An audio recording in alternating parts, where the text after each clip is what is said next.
গুনার ফিরিস্তিগুলো একটা একটা করে স্বীকার করে আল্লাহরে বলেন, আল্লাহ আমি পাপী,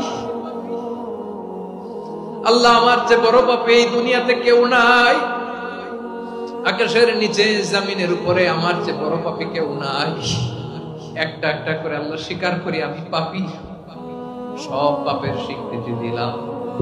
পৃথিবী না জানো আমি তো জানি, আমি কি পাপ করেছি হায়, আমার পাপের করলে বিচার, বাঁচার আমার নাই উপায়।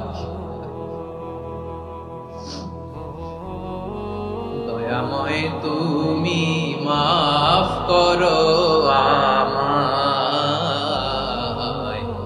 মাফ করো। আল্লাহ তাআলা যদি দয়া করে আমাদেরকে মাফ না করে, আমাদের বাঁচার কোনো উপায় নাই। আপনি কি ভেবেছেন আপনার নামাজ দিয়ে আপনি জান্নাতে যাবেন?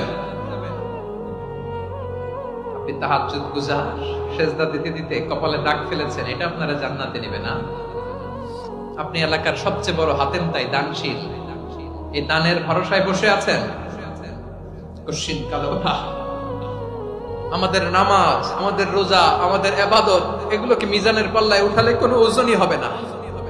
তবে আমাদের একটা কৌশল জানা আছে, আমরা আল্লাহর রহমতের ভিখারি।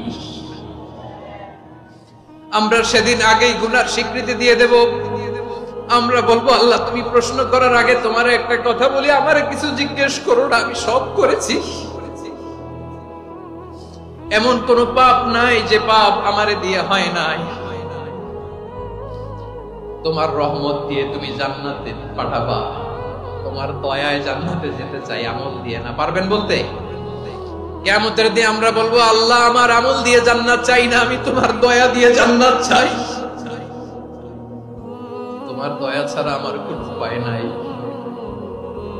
কারণ আল্লাহ যদি বিচার করে, বাঁচার কারো উপায় নাই। আল্লাহ যদি বলে ফেলেন তুই এটা করলি কেন, ওখানে গেলি কেন, কোরআনে 1000 বার নিষেধ করলাম তারপরেও এই পাপে জড়ালি কেন, এরকম প্রশ্ন ছুড়ে দিলে আমার উত্তর আছে?